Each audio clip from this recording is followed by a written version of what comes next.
Alhamdulillah, our esteemed speaker, Prof. Wahab, is already here. Inshallah, we can start now. Are you ready, Prof. Wahab? Let me set up my video. Because macam apa? Itulah your apa? My your picture maybe, Prof. Dia sikit apa? Did you do another background something? Ada background pun. Yeah.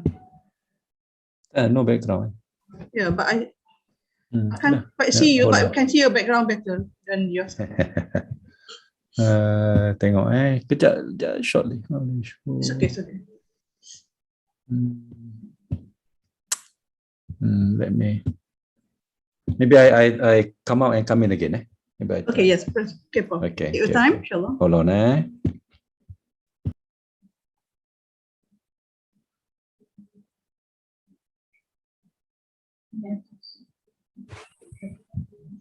Oi, Dr. Maznah. Assalamualaikum. Warahmatullahi wabarakatuh.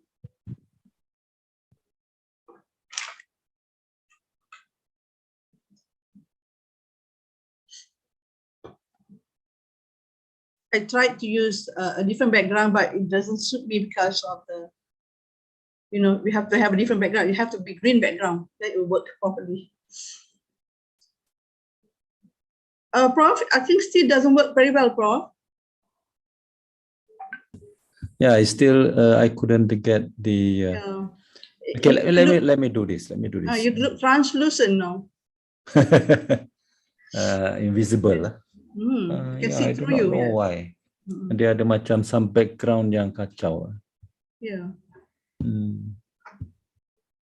Okay, let me see if I can remove whatever background.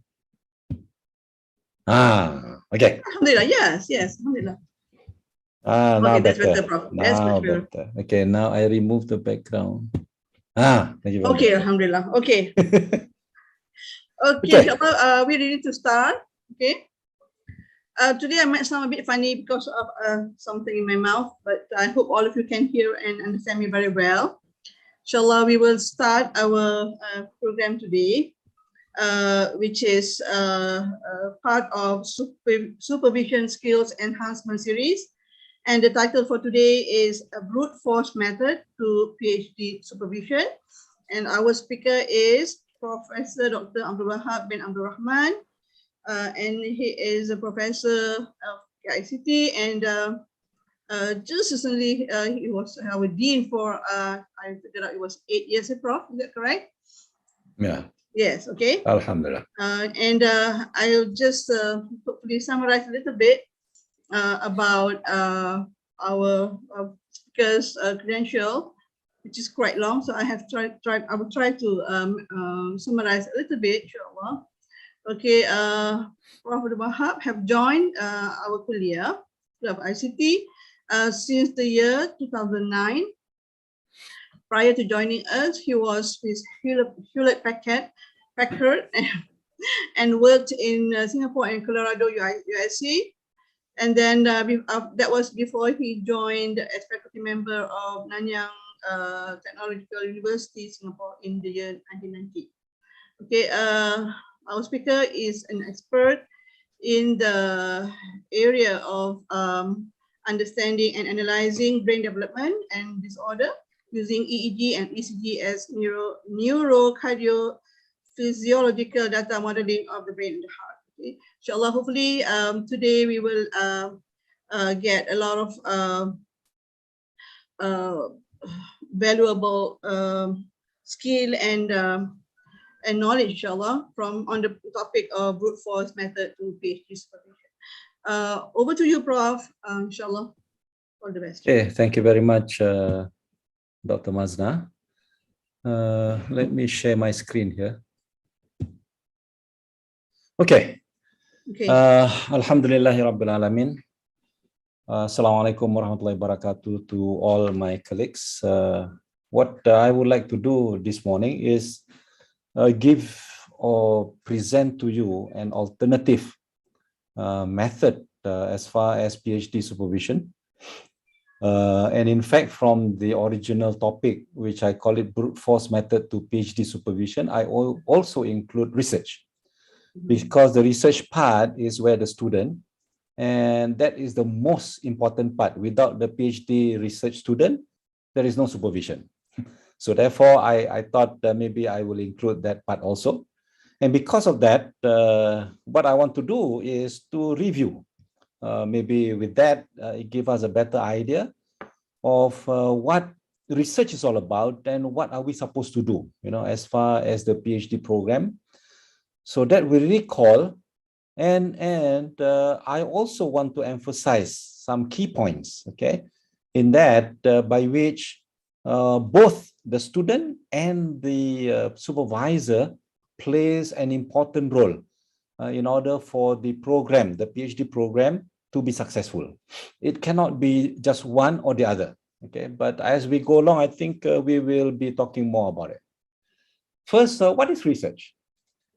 Okay, research is actually a systematic investigation, as you know, into a study of the materials, sources, and etc. in order to establish facts, okay, and research new conclusion. In other words, we always, when we do research, we want to find new conclusion, new ideas, it doesn't matter what kind of research you are in, so therefore in this case here, we want to get something new out of it, could be that the present research or the present situation that you have right now is already established, okay, the fact are already established, but sometimes there are hidden facts, okay, there are hidden facts that we want to research into, okay. In this case here, later I will say why I mean what I meant by hidden facts, okay. So therefore, in this case here, we want to look at it one more time, and then to look at some new conclusion about some established facts, okay, which are there.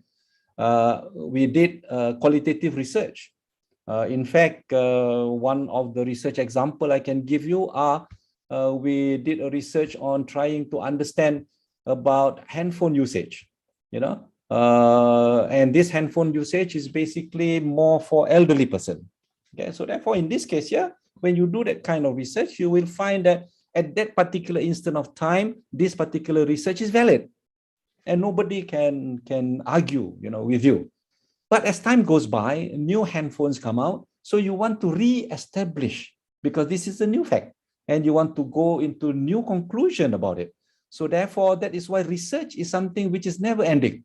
Okay, and we want to continue doing it because why do we want to do it? We want to do it for the benefit of the ummah at large. I think if that is in our mind, because we want to do it in that particular manner so that the ummah can benefit about whatever devices, about whatever knowledge, then in the end, everybody can benefit out of it. It is a formal systematic applications of the scientific approach to study a problem, to discover new information, expand and verify existing knowledge. So therefore, in this case here, because of that, we found that, hey, it is never ending. Research is never ending. Nobody can say that, that's it, I'm done. As far as research, this particular area, we cannot do anything. That's not true. Okay, because in any area, there will continuously be research. Okay, you will notice there is always something that is hidden and we have not found out. And that is why research become important and critical. It doesn't matter whatever. You're talking about big data now. Fantastic, the amount of data that we want to handle, the amount of security of the data we want to handle. You talk about PDPA. So all these things becomes very important and critical to make sure that research will continue. In fact, the problem that you will have or your student will have is that he will be looking at research, which is a vast research, and he cannot end his PhD because his thesis will never end, because the way he's going to research into it is basically something that he will continue to look at and look at and look at. In the end, his literature become 300 pages of literature review. This is also one problem that we have with a lot of our PhD students, because you do not have the limit. That is why in any kind of a PhD thesis, we must have the scope. What is the scope of the thesis? Without the scope of the thesis, I can guarantee you that your student will never be able to end his PhD work or her PhD work. Because, yeah, he will continue to research in, because there is no end to it. And this is the problem with research.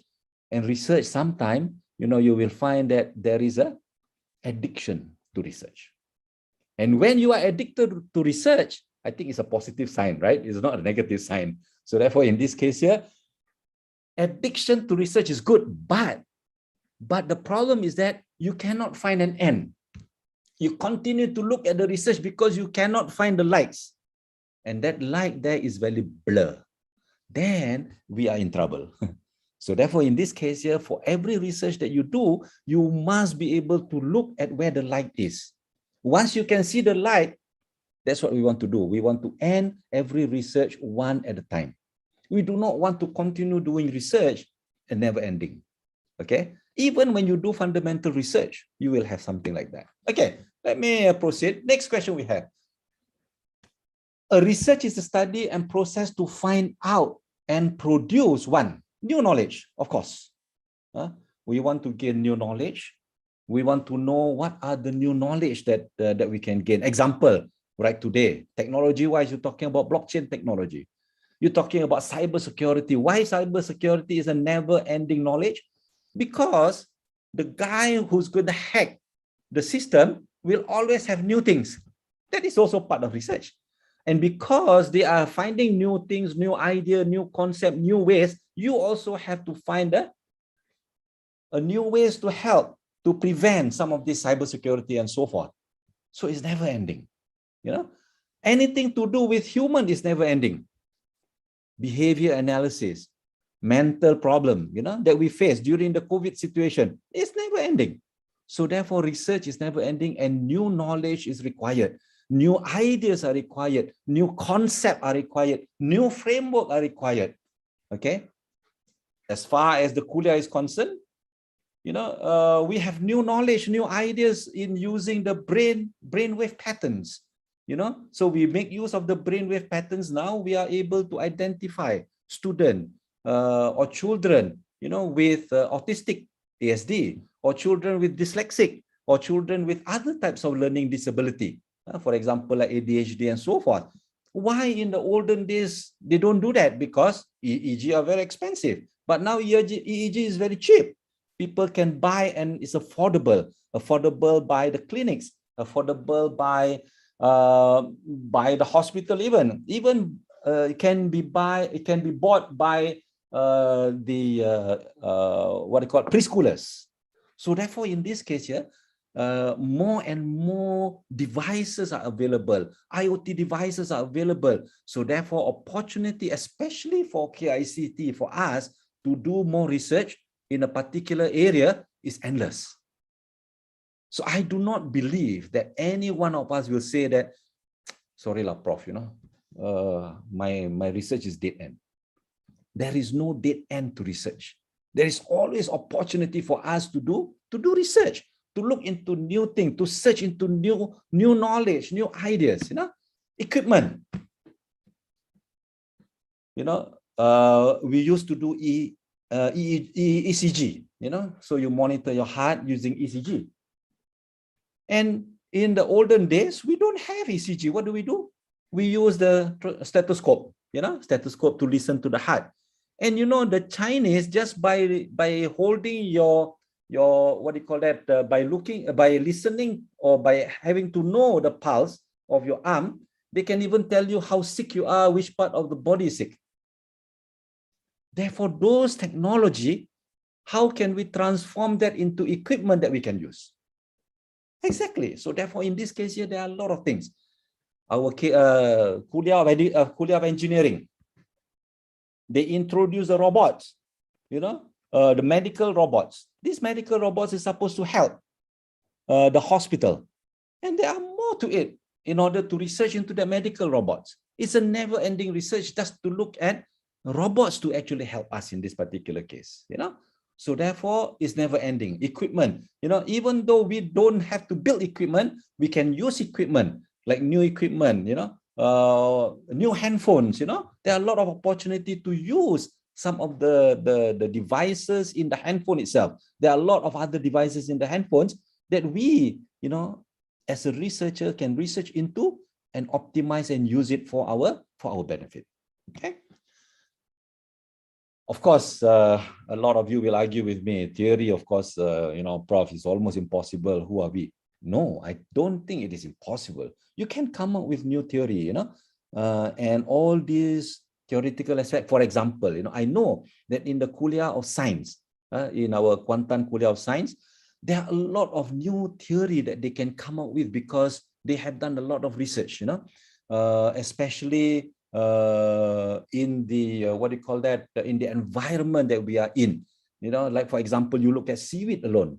There are a lot of other new theory we can come up with the seaweed, with the sea. We are very close to the sea, and I am very sure not many people in the whole world, has looked at the sea itself, to say, but what is important, it is our own sea, our own coastal, that we can really look at some new theoretical finding. I think we can do that. Okay, empirical law, okay, and many more, or discover and improve the existing systems and theories in a way to enhance their efficiency, cost effectiveness, better design, and so on. Like education, for example, our education system is not perfect. We are talking about inclusive education. In fact, there are a lot of problems with our inclusive education when we start to talk about inclusive education. So what can we do to improve our inclusive education? Unfortunately, our researchers, okay, and the school, in this case here, in the school, have not got that rapport, that you can create between the researchers and the school so that we can do a lot more work with the school. I think it is a breakthrough if IIUM at this point of juncture of time can create that differences, and then there are a lot of research that we can do, between us, okay, and the school itself, okay. It doesn't matter together with co-ed, Kuliah of Education, or with ICT, because of the advancement of blended learning, online learning, and so forth. There are a lot that we can learn, okay, and even that in terms of inclusive education. So my take is that there is no ending to research. So therefore, opportunity for research are plenty, but focus. Now, what is important in that research is, you must remember, research is 99% perspiration and only 1% inspiration. In other words, research takes a lot of hard work, okay? You don't basically just say, oh, I'm going to dream and that's it, man, my research is going to work. I'm sorry, that's not going to happen, okay? Dream does not make the research happen. You have to have the ideas, you have to transform those ideas into hard work, okay? And make sure that you have evidence, make sure that you have the fact, you must establish that fact. And establishing this fact here is the one that makes that 99% perspiration. I am very sure for those of you who have experienced those PhD, yes, you must agree with me that that 99% perspiration is the one that make the difference between having a PhD and not having a PhD. Anybody can dream.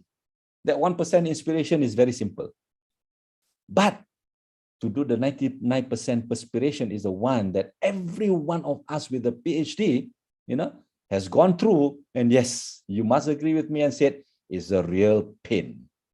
Okay. So therefore, in this case here, let's proceed and see, in that case, how do we actually help our student, okay, our PhD student, to make sure that that 99% perspiration really happen, that our student is really going to work so hard because he or she knows that the PhD, okay, is going to be successful. I'm going to get my PhD. Not only that, most importantly, they must be convinced that that PhD work is going to help the Ummah at large. You must have a bigger picture for your student. If you don't have a bigger picture for your student will not be able to make it for the PhD, because his PhD is only to get the title of a PhD. If he or she has a bigger picture, and that bigger picture is that I want to make sure whatever PhD work I do is going to help the Ummah. It's going to benefit the whole world. That is your bigger picture. And how is it going to benefit? That is what you need to tell your student first. And that is what the student need to find out first before he can proceed with his research area. How is going to benefit the world, the Ummah, and how then only you can inspire, you can motivate your student to say that, hey, this is the area. So therefore, in this case here, what is important is that he or she needs to find a proper problem identification and beyond. Okay, so the literature review becomes very important and critical. In any thesis you look at, the literature review chapter is always the thickest chapter. It's always the thickest chapter, no matter what you do. Okay, I have not seen all the theses, that the literature review chapter is not the thickest. Or alternatively, he may talk about his results, because he is doing qualitative analysis or quantitative analysis, then he's going to put everything there. Which actually what happened is that the whole thing can be put into the appendix. Okay, so let's talk about literature review, okay, and its advantages. First, problem identification and problem definition. Almost all our students has got problem with problem identification and problem definition. Sir, I do not know what gap, No gap, I cannot find any gap.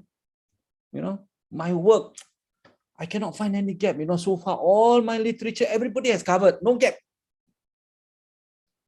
What is your approach when students tell you, I couldn't find any gap? That means the student have not done enough literature review. He has not explored, when he really think about it, for everything that is in this world, I am very sure you can find gap. No problem. Okay. If you cannot find a gap, that means you have not done enough. Not done enough what? Not done enough pray to Allah to allow you to give you that information about how to find the gap. You see, knowledge, all this knowledge comes from Allah, But of course, we have to search for it. We have to do the LR, okay, in order for us to really identify some of this problem. And once the student can identify the problem, he has to write it down. No template is going to help you write your problem statement. No. Student has to write in his own words or her own words, because only he understands the problem and what he wants to see as far as the problem goes. When we start having template, what will happen? Student will just follow the template. He cannot translate what he feels, about that problem, because problem statements are more him, the student. Then only he can appreciate and look at the bigger picture. We as supervisor can advise, can enhance, but we cannot tell the student what is the problem he needs to find. When we tell him that this is the problem that he needs to find, it means that he cannot appreciate it. He cannot see the bigger picture. And this becomes a big problem as far as the research is concerned. Okay? Literature thinning, more focused literature. As you know, these are part of the research methodology. I'm not going to go through this one here. Okay? Revising and reformulating problem. So once he can see the problem, don't you think that he is able to reformulate? He is able to go depth. Because it's no more your problem, the supervisor's problem. No, it is the student problem. It is the student PhD, not the supervisor's PhD. Remember that. So therefore, the student must know what problem he's going to find and not the supervisor's problem. When he's looking at the supervisor's problem, he cannot appreciate it. In the end, he cannot see the bigger picture. If he can see the bigger picture, then it becomes his problem. And he knows that, hey, this is the problem I want to handle. Okay? Revising even current idea and perception is possible to see the gap. I think that is what we mentioned about gap. Even new ideas and direction. Example I give you will be the Inclusive education is a good example. It's a multidisciplinary work as far as inclusive education is concerned. Not only do we have to work together with the education, not only do we have to work with the psychologists, not only do we have to work with the ICT people, not only we have to work with the engineering people, not only we have to work with the psychiatrists and the medical people. It's a multidisciplinary problem. And that is why, this particular problem on inclusive education is an interesting problem to look at. Because it's a never-ending problem. Education is a never-ending problem. Right from the day when Rasulullah teach our Sahaba, on how to actually teach the children, until today, there's still a lot of things. There's still a lot of gaps that we need to fill up. You know why? Because time change. Everything evolve. And because of this evolving things, so we could find new research areas in this particular case. Okay. Now let me introduce to you what I mean by brute force method in this case, as far as PhD supervision. If you notice that brute force algorithm is a typical problem solving technique where the possible solution for a problem is uncovered by checking each answer one by one, by determining whether the results satisfy the statement of the problem or not. And in most cases, that's what we are doing. Most of our PhD work, most of our student PhD work, you will look at problem and then try to uncover, and check every one of the solution that is available already during the literature. And then you start to uncover them and you start to look at different aspect of the situation, different aspect of the problem. So therefore, you are giving a different perspective of the problem. And that is why it is very important that brute force method is important here, because whatever solution that people have done, you will simulate the situation and then look at what are the alternatives that you can provide. So that becomes a brute force method. Okay. So therefore, in this case here, we look at all the alternatives. And with that, it is important that we have to work in group. We cannot work alone. When you start to work alone, boy, I tell you, life is very lonely when you work alone. So therefore, it is good that we establish the fact. And then after that, we look at what are the alternatives as far as the fact is concerned. What is missing in the fact? I am sure you will find those. Okay. And that's what research is all about. Of course, it is an exhaustive search or generate and test that yields all possible solution of the problem. It is a simple problem solving technique that is easy to implement and will always come up with a solution if it exists. Therefore, in this case here, the brute force method, okay, is a very simple technique. It's tedious, like I mentioned, that 99% of the perspiration, is basically on that brute force method.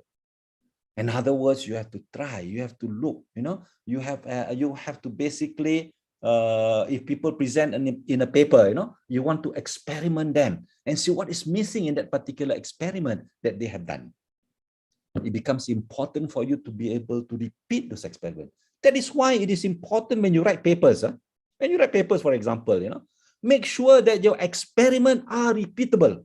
Your results are repeatable. If it is not repeatable, don't publish it. Don't. Because we want others to benefit, and therefore repeatability of the result must be there. It becomes very important. Or else your research is half-baked. You are not a researcher because you only do half-baked work. You only want your paper to be published because you want it to be published in certain journal. You see, because your results that you get are not repeatable. Similarly, can you imagine that the vaccination you receive right today, the results are not repeatable? You will be in trouble. You don't have trust. You don't have faith on the vaccination. But because it is repeatable, they're talking about 90% repeatability and so forth, So in this case here, you're willing to take the vaccine. So therefore, in this case, it is important that whatever you do, when you publish your work, make sure that it is to a certain extent repeatable.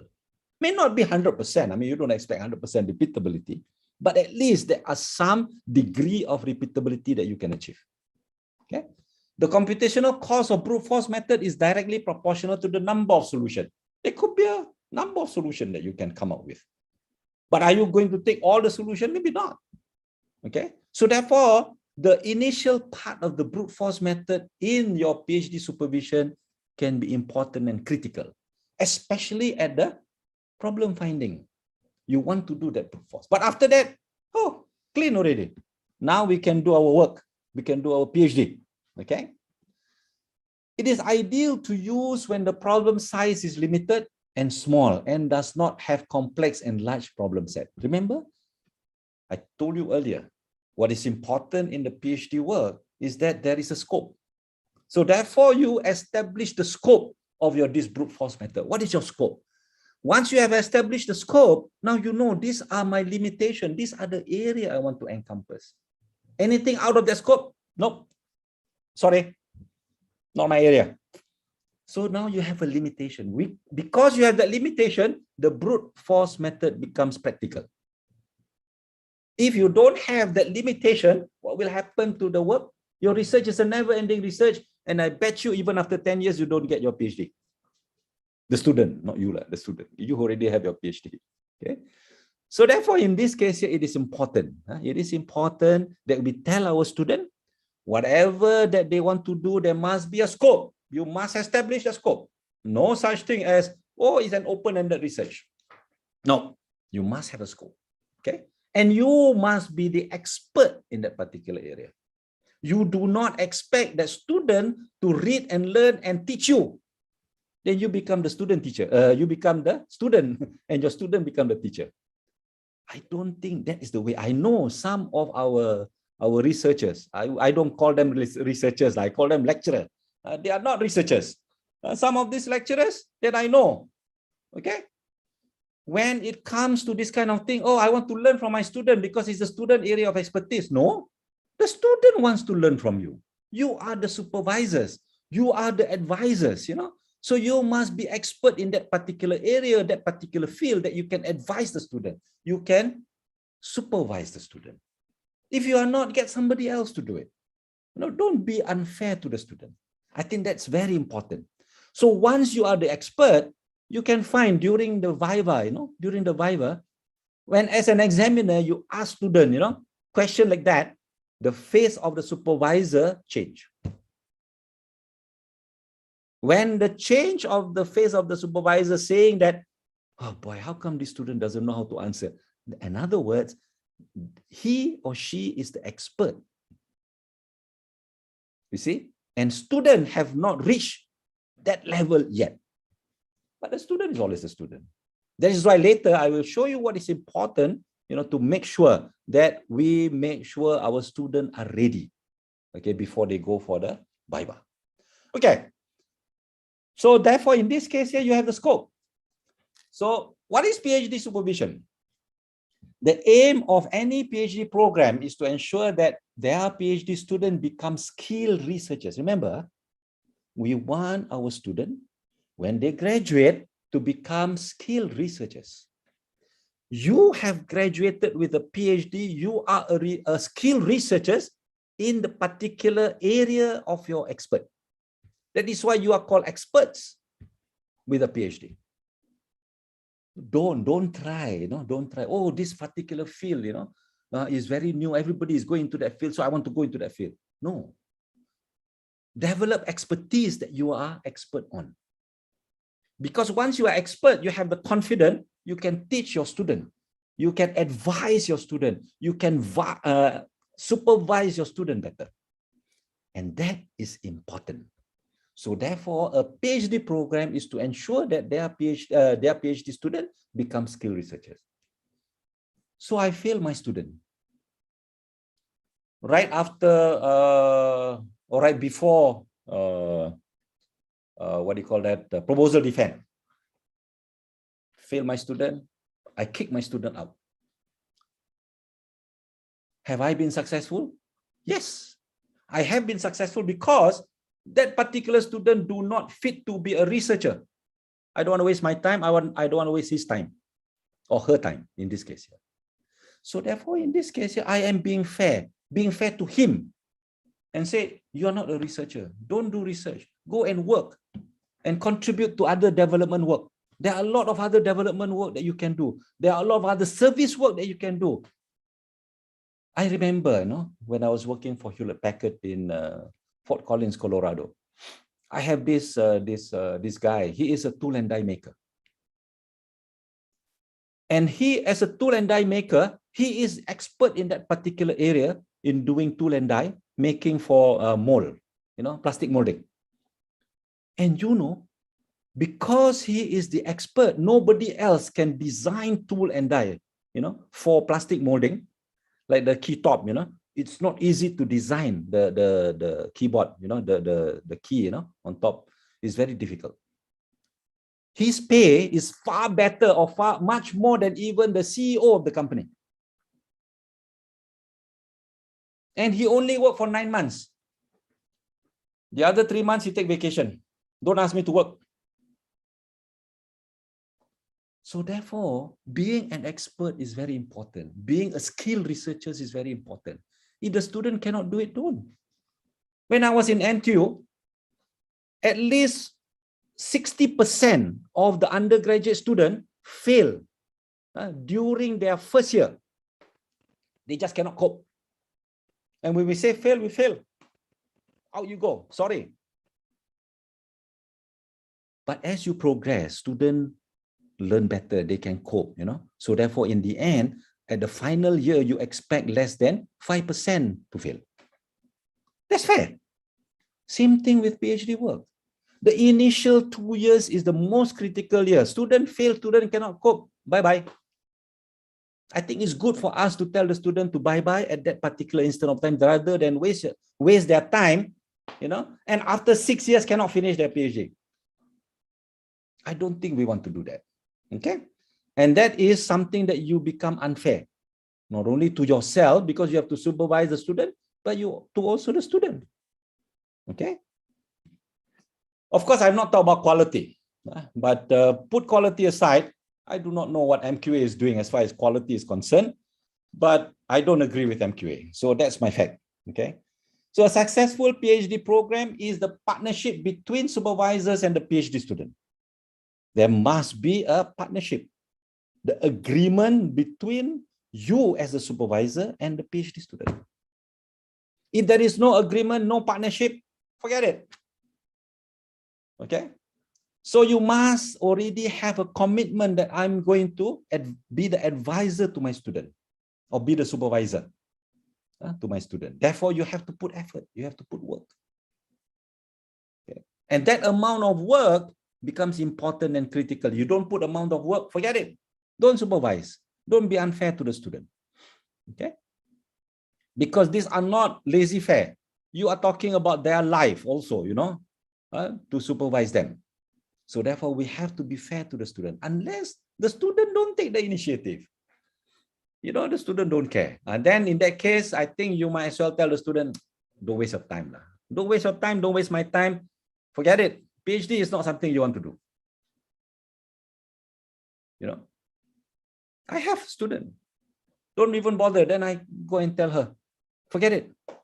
You don't bother. I don't bother. So why not you do something else? You do something else. I think you can contribute to the ummah better, and do something else. So I think that's most important, because you are being fair to you, to her, to him. Okay. And in the end, he can be better off without doing that. May Allah guide us. I think that's very important. Okay. So supervisor can only give the necessary guidance. Remember, you are the supervisor. Okay. But the student must take the initiative regarding the performance of his PhD. Okay. Student must play that important role. Student must have the initiative. Student must be innovative. Student must be creative enough. If student cannot and don't put that 99% perspiration, forget it. I think we better tell the student, sorry, PhD is not something that you want. You know, it doesn't matter whatever other lecturer is doing, but as far as we are concerned, we must have the conscience in ourselves, you know, that PhD is something that you must earn. Student must earn the PhD. Okay, so I think that's very important. Good communication is necessary between the supervisor and the student. Throughout, you cannot say, oh, you know, no. When you take a break, student must take a break. Not necessarily. What I mean by here is that good communication must exist. So student must know their expectation, your expectation, and it must be aligned. Especially at the start, okay, where expectation of both parts must be clarified and agreed. I think that's very important. That is why in our case, we have the proposal defense. In a more or a better university, you know, in a more high-sounding universities, the first 3 semesters of the PhD student, they normally have to take courses. I think that is very good. I remember in NTU, every of our PhD students have to take courses in the first 3 semesters. After that 3 semesters, then only you will have what we call the proposal defense. I don't think we call proposal defense, but it's a similar, you know. So at least you have the knowledge to do it. Research methodology and Islamic worldview is not enough. They need other tools and other knowledge. You know, that is why that 3 semester becomes important. But of course, we cannot introduce it here. If we introduce here, can you imagine? No PhD student will come here because, yeah, it will take a long time. They will never finish their PhD in 3 years because already 3 semesters, they are wasted. To them, wasted. But to me, it's not wasted because that is where you gain all the knowledge, you know, for the 3 semesters. And how can you finish for another 3 semesters as far as getting your PhD? No way. PhD is not time limited, you know. You cannot. If you go to Stanford, the PhD, there is no ending. You can finish. I have a friend who finished their PhD in Stanford for 15 years. He's a very good researcher. And in fact, every alternate year, he will go out to the industry, you know, and really go and publish, you know, patents. So he has patents almost every alternate years in chip design, you know, IC design, you know. So therefore, in this case here, those are the kind of things. So good communication becomes important and necessary in this case here throughout, especially with your student during the start of the program. Okay, that means before the what do you call that, proposal. And I want to recommend, if possible, you get students to attend courses in the area that you want the student to focus on. It's good. Doesn't matter, you know. I used to push and said, you know, oh, we can try and push students, you know, by the first semester to finish their proposal, you know, defend. But I realized, you know, after a while that pushing that way is pushing too hard because KPT wants you to finish the PhD student in 3 years. I think, to me, you know, that is a wrong mindset. That's a wrong mindset. PhD is not like that. PhD is that, like I said earlier, you know, how can you make this student to be a skilled researchers? And that's important. To me, that's important, you know. So these include matching expectation, project planning. You must have planning for your project, meetings, activities, optimizing research environment and publication. But of course, both the supervisor and the student must play the role. Later, I will show you some of the important role, okay, that you must do. Students need to have team of researchers working on a similar project or program. Don't try to work alone. It's tough. That's why I said you have other students, other researchers working in a similar project or program, so that exchange ideas, can be done. Okay. Frequent meeting. I remember I used to have every week, when Hamura is my student, Marini is my student, Zaliza is my student, So I used to have every week meeting, and I asked them to present their work every week. And because of that, they have to be on their toe. They don't present, they will be feeling very bad with their friends, because their friends are presenting, oh, I have done this, I have been successful in this, and so forth. If you don't have any extra work, that you have done within the week, you will feel very, very bad. That's the whole idea, make you feel bad. But don't they get their PhD on time? Yeah, almost all of them got their PhD and their masters on time. Okay, but of course, there are some who right at the beginning, I said, PhD is not good for you. Go, I'm sorry. Don't do it. Wasting your time, wasting my time, therefore, forget it. But we have to do that. So therefore, frequent meeting for students to update their progress and to discuss the future work. What are you going to do next becomes important and critical. Not once a month meeting. You must meet almost every week. I know it's tough. I know it's tough. That is why it has to be a commitment from both the supervisor and the student. Okay. I learned this from my supervisor. I have another supervisor who's a virtual supervisor. His name is Professor Hussein Abud. He's a Turkish who is actually a very good professor in signal processing. And he is in San Diego State University. So we used to have virtual meeting and so forth, but every week, he will call me to find out, hey, Wahab, what is your success? What have you done for this week? How come you have not done this, Boy, you feel malu, So therefore, you have to really go ahead, be ahead of him, so that you can tell him, hey, I finished this. I'm doing this experiment, And then my maths is never very, very good, until he has to tell me, no, you have to go and read up. I want you to look at Green's equation. Oh boy, I said, Green's equation, But because he forced me, I go and look at Green's equation, and I really can find out, oh, this is Green's equation, the boundary equation and so forth, And I uses all these like Cauchy-Riemann's equation and so forth to put things together, It really helps a lot. Okay. So therefore, weekly meeting, I want to recommend for every one of us who are supervising. But of course, some of our students are just too damn lazy. They try to not contact you. Sir, I'm sorry, sir, my phone is not working. My internet is very poor, I'm back in Bangladesh. I'm back in Karachi, so Kashmir. They block my internet, the Indian block my internet. All sort of excuses they give not to be able to contact you. Why not? They give excuses, whatever they can, to contact you. That shows whether they are interested or not.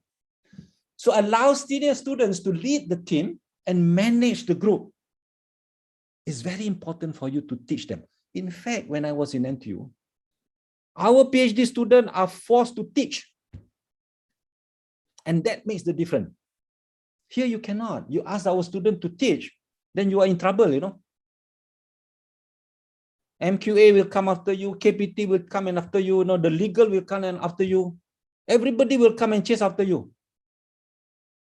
Telling you that you're not being fair, you don't train the student, you don't pay the student well. In NTU, we don't pay our student, but you must teach. Who questioned? Nobody. We succeeded. We produce students who are very good. I know one of my students, he works for a bank and he's earning, his income is almost like 100K Sing dollars per month. Per month, not per year, per month. Because he's doing financial engineering. So those are the kind of things, those are the kind of results. And in the end, where you are, you become top notch. You see? Get students to be responsible of the lab or the research unit. Yes, Get the student. I remember last time, I catch hold of Marini, I catch hold of Hamwira, I catch hold of Zaliza, they are the ones who are responsible for the lab. They feel good. I'm responsible for the lab, But in the end, what do we get? They learn from it. They manage the research. I think something that we have not achieved yet, something that we can do, we can achieve. And I think if we can do that, it's a real breakthrough. Okay. Okay, give me another few minutes. Remember, it's the student PhD, not the supervisor PhD. I always tell you that. And I always tell my student, it's your PhD, not my PhD. Work for it. It's important that the student should know it's their PhD. Because if they think that you are the one who's going to have the PhD, you'll be in trouble. They will not do the work.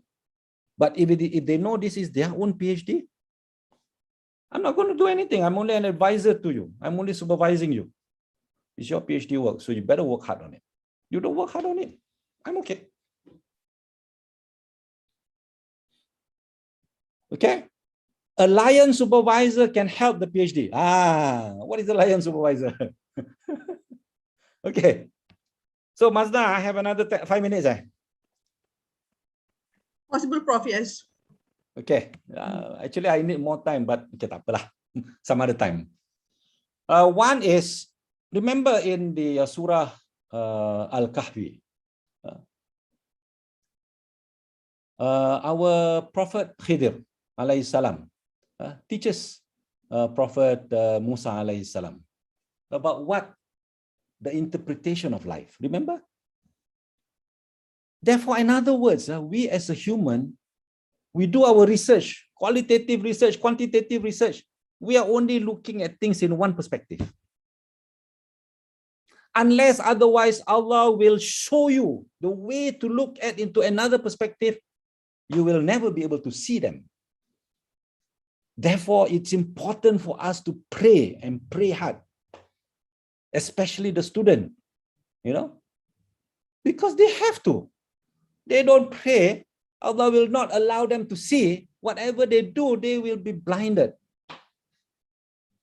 And Allah has already told you in the Quran, there are people who have eyes, but they cannot see, who have ears, but they cannot hear, because they want to hear and see what they want, not the actual thing. That's the danger of doing research. Therefore, be mindful. There is always an interpretation of things. So therefore, remember that don't be too proud of ourselves, because whatever we do, we only see things in one perspective. Only Allah can show us. If He wants, if He wants, He will show us the interpretation of things in another thing. There, Surah Al-Kahfi. So remember that. Okay, Allah already given you that how Nabi Khidir teaches Nabi Musa until Nabi Musa don't have the patience. That's the other thing about PhD also. Sabr. Inna Allaha ma'as sabirin. You don't have sabr, you cannot do your PhD. And I believe all of you will agree with me on that. Patience is something we need to have. Supervisor must be the expert. I want to repeat again. You as a supervisor, you have your PhD. During your PhD, you have developed an expert. Be an expert in that particular area. Don't give up. Don't give up. That expert is a value. You can expand that. But do not throw it down the drain. You are the expert in that particular field. Develop further. Enhance. Expand. But don't throw it down the drain. Okay? Because in the end, you can see when you attend your student viva. When you attend your student viva, you can feel already. If you are the expert, you know what is going on exactly. You see? And I always remind everybody, we must make sure that our students have a very strong foundation. Whatever they do. No strong foundation, they will never do a good research. They will never be a good researchers. Okay, so therefore a strong foundation is very important. So for those of us who are doing academic review and so forth, curriculum review, whatever you call it, please make sure that our student, when they graduate, they have a strong foundation. And that's very important. Okay, so I think this is very, very important. My last one, the lion supervisor story. Of course, I don't have time to tell you today. Maybe some other time. Maybe, Dr. Murni can arrange where I talk about the lion supervisor story, where the tiger, the wolf, and the hare, okay, becomes very critical and important, okay, as far as the rabbit student, the rabbit PhD student to get their PhD, and how this lion supervisor plays the important role. Not today, okay? Prepare your student for the thesis and the viva. In other words, there's no such thing as, my student don't need a mock-up viva. Forget it, he will fail. He will have problem. A mock-up viva is important. A mock-up thesis, mock-up thesis means that before you have your student finish the thesis, before he even try to write the thesis, get him to present in PowerPoint slide how the thesis is going to be. That is very important. Of course, in the COVID situation, but the COVID is ending, inshallah. Okay, and by next year, I think we have a face-to-face, and we can have, our student to present their work and so forth. Okay, that's all I have. Just in time, 11 o'clock. Sorry, I took the whole hour. This is what the world is without engineers, because by background, I'm an engineer, although I teach computer science or information system. Anybody who has seen an abacus before or slide rule, a slide rule is very interesting, but now you don't see them, okay? And maybe this is what you want in your electronic car. Thank you very much. Assalamualaikum warahmatullahi wabarakatuh. I hope it benefits all of you. Okay, thank you very much, Prof, for all the sharing. And also that you have brought us back, at least brought me back to the time when I was a student and being supervised by my own supervisor. So I think, and we're trying to also try to figure out what was the story that you have kept us in suspense of, like what kind of student are we besides the lion supervisor. Anyway, so Prof, would you allow that we have some questions answered? Because the session should finish at 11 o'clock, but is it okay to have questions?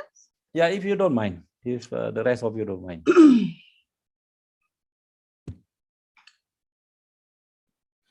Could I just have one question, Prof, Edis? Go ahead, go ahead. Yeah, because you keep repeating about 99% perspiration and 1% inspiration. Could it be we have some other factors like, I don't know, like miracle and things like that, because we have a lot of a situation when people who work hard and they're just very unlucky to have like something like a supervisor from hell kind of situation. We have stories like that, like some people could not go on because of the supervisor was trying to not trying to help the student, and things like that could happen. So I would say there are other things besides just perspiration and inspiration. What do you think, Prof? Correct. So to me, that miracle must exist when you have the perspiration. And one of the perspiration is to pray hard. You have to pray hard. Like I said in my talk, it is important that, in fact, in all other things that we have done, we must pray. That's our strength. And the praying hard becomes important and critical. If you don't do that, then it's insufficient. When I say perspiration here includes the praying hard. Okay, that is why the 99% includes that praying hard. Once you pray hard, inshallah, Allah will give you the knowledge. Allah will lessen your burden. If not, then it must be a test for you. MashaAllah, So that's my thinking, So therefore, please bear in mind that whatever it is, yes, I agree with whoever that is saying, praying hard is important, miracle is important, and miracle can exist because we pray for it. Inshallah. Thank you very much, Prof. Plus one more thing that you mentioned in Surah Al-Kahfi, it mentioned about that you must say inshallah, meaning we whatever we do, at the back of it, we rely on Allah willing for our success. Yes. Okay. Because if Allah do not will, like Allah say in the Quran, that only He can give the knowledge. And if He doesn't give the knowledge, you will never get the knowledge. So that is why it is important for us to be humble to Him. So I think you got it right, inshallah. Okay, thank you, Prof. Anyway, there is, inshallah, Dr. Muni is hoping to arrange the Lion Talk, and all of us are looking forward to that. So Okay. if there's no other question, I think that's all for today. And we thank again Prof. Abdul Wahab for all the sharing.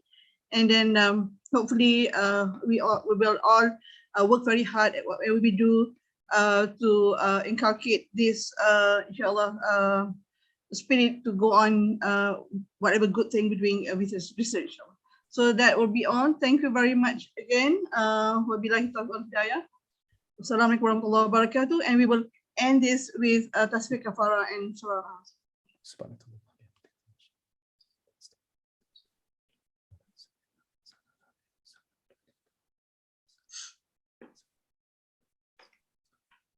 Assalamualaikum warahmatullahi wabarakatuh. Assalamualaikum warahmatullahi wabarakatuh. Thank you all. Thank you, Prof. Thank you very much. Very much. So series 2 Lion Talk, okay? Inshallah, inshallah.